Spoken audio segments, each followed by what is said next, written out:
What is up, guys? So, Arknights Endfield finally has some new trick to hook new players in, and that is the Vampire Boy. So, on social media all across, I've seen that a lot of people are thinking about starting or downloading, playing just for Camille, and a lot of people are asking the question of whether or not they should start it. So, I'm gonna talk about it, answer your question if you're on the fence about it, and let you think about it and decide. So first of all, you are not alone. The Camille post drop has the highest amount of Twitter likes on the Arknights Endfield Japanese Twitter account. So definitely a lot of people are also joining in to to play Camille. Arknights Endfield will be known as the Camille game from now on. Camille is probably the most successful upcoming character that they teased so far, and that's without any previous hype.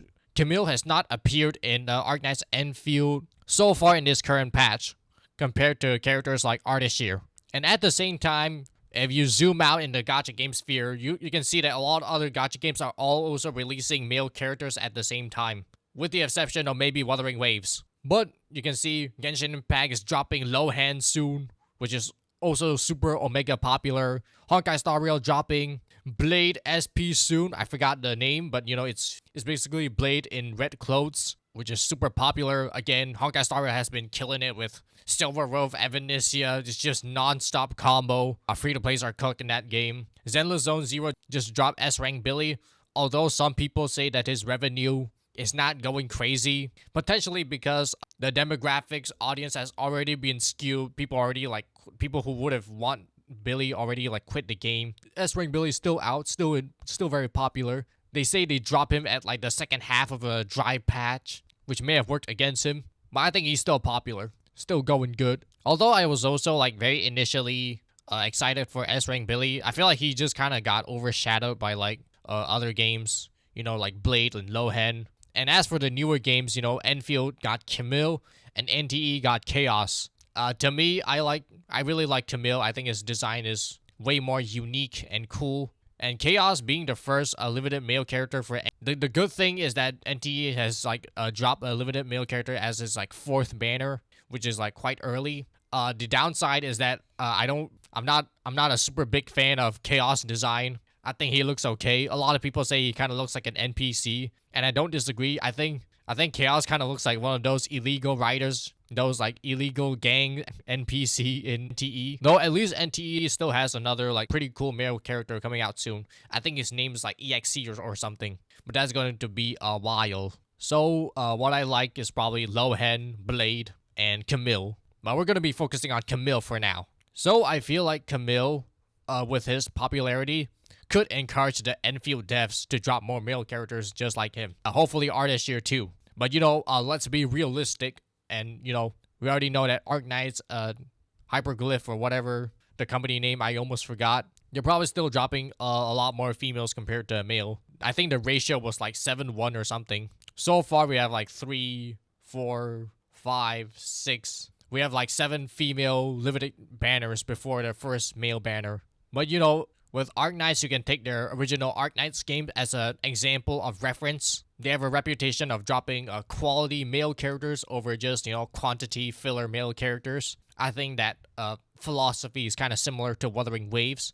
Wuthering Waves does have some male characters that are quite good, quite quality. I like Chuyin a lot, but they are very far and few between, which could result in the people who want male characters just already dropping the game already. So Arknights Endfield, I see it as slightly better than Wuthering Waves. It's a bit less harem tropey with their story and handling of characters. Hopefully they go in a mixed direction, kind of like Hoyoverse, and keep a balanced approach. So if you haven't played Arknights Endfield yet, there's also factory building in this game, which can be quite boring and quite hard. There is some fun to it, but my recommendation, if you don't like it, just copy blueprints from Ivan Toulouse Gaming or something, and that's all you have to do. Once you copy it, you never have to see it ever again. So factory building is not a big problem in Enfield. Another factor to consider with Enfield is the world building, the exploration. First, Enfield is not a fully open world game, even though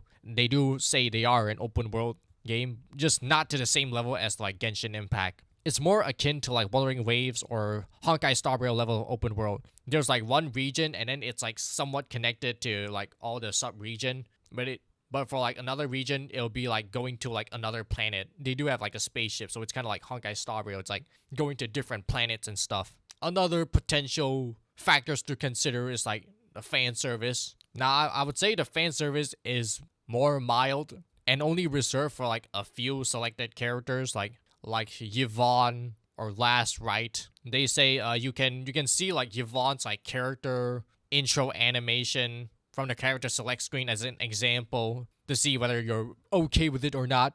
But other than that, previous Arknights can serve as a good example of how the fan service or how minimal the fan service in Arknights you can expect. People do praise Arknights for not being a Gunnar game. And you know, with this game, the aesthetic is more about futuristic and sci-fi. So won't be expecting any beach party skins anytime soon. Another factor to consider with Enfield if you want to play is how free-to-play friendly it is. I might make a standalone video for this, but I'll quickly summarize it. I think Enfield is very free-to-play friendly, especially when it comes to team comps. You can very easily make a team comp from every character because the 4-star, the 5-star units are very accessible and they are very useful. They usually have like 1 or 2 uses or like one main role. Like a 4-star character could like Akikuri could give you SP for free. 5-star characters like Arklight, Wolfguard give you electric infliction and generate SP. The only downside is that the 4-star and 5-star characters just don't do that much damage. So damage is the only like bottleneck. I would say it's more free-to-play friendly compared to something like Genshin or Star Rail, where like characters need like a certain teammates to like function, or they just die. They're like animals who live off each other. Enfield, most 4-star and 5-star are very useful. The free-to-play unit, there's a lot of like free-to-play units. If you don't already know, Enfield has 6-star, 5-star, and 4-star. 5-star is like 4-star in other games, and the 4-stars are a tier below, but they're quite useful. Their kits are usually very simple, so it's easy. So it's make things even easier.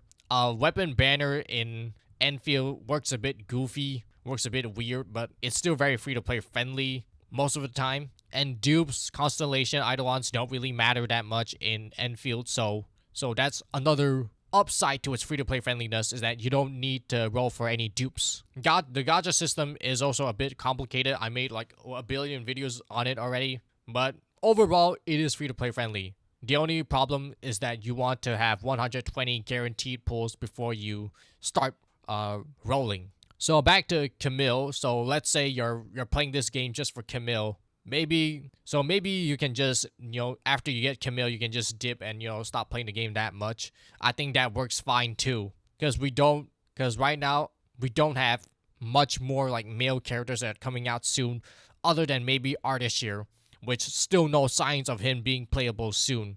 But he might be dropped if Camille really does have big impact on their direction. So after Camille, you can drop the game and then just wait for any information on Ardashir. I will update you if Ardashir is coming out soon, so you can like and subscribe, and I will knock on your door when Ardashir comes out. So my advice right now for you today, we still have like a little less than a month to Camille's release. My advice is to start playing right now and just farm all the free-to-play pools currency. I feel like you don't really need to like spend money on this game if you're not rolling for every single character. And plus, we're already playing so many other gacha games, we don't want to divert our investment way too much. Right now, if you just start playing, you will definitely have enough pulls. It's 120 for a guaranteed character, but you also like get a 50-50 at like 80 pulls. So compared to like Genshin Impact and other games where it's like 90 pity and then another 90 for like guaranteed, which is like 180. So in Enfield, it'll be like 60 less than the Genshin Impact 180. So start playing right now, get 120 pulls, wait for Camille banner drops, and then you pull for Camille. And then at the same time, you will get all of his free-to-play teammates for free. You will get Wolfguard for free after playing his story quest, I think. Or just playing the normal like Valley 4 main quest. I already forgot, it's a long time ago. You will get Ardelia for free, I think, as a launch reward. I think the game is just going to give you like a free healer anyway. Ardelia is kind of like the default healer. And you also get Perlica for free, which is a starter character. It's like a lore accurate team for you. So Wolfguard, Perlica, Ardelia, Camille, you already got yourself one team. And that's probably good enough to like play like Umbrella Monument or just the normal endgame mode. Not considering the newest crazy high difficulty contingency contract. And with all this, you get like one free to play main team for Camille. And job accomplished. So if you're just going to roll for Camille, I recommend like treating it like Wuthering Waves. So the way I play Wuthering Waves is that when there's like a character that I like Chuyin or Hiyuki, I re-download the game and then I just skip all the story and mash through all the quests until I have enough pulls to pull for the characters, and then I stop playing the game again. And then I hope that in the future I'll have time to actually enjoy Wuthering Waves. But for now, I'm just hoarding characters that I like when they like drop characters that when they drop the characters that I actually want. So Enfield, if you want Camille, you can just start playing right now. You can skip all the story in Enfield too if you want to. So it's quite fast. And also by the time Camille comes, we would be at like the third version at 1.3. So that's probably enough, quite a lot of content for you to get enough pulls. I made a video about how to get as much pulls as you can with the most optimal route, so you can go check that out. Other than that, that's all I have to say. Let me know how many of y'all in the comments are playing this game just for Camille, or you're 100% definitely going for the pull for Camille. Let me know in the comments because I'm doing that too. And I'll see y'all next time.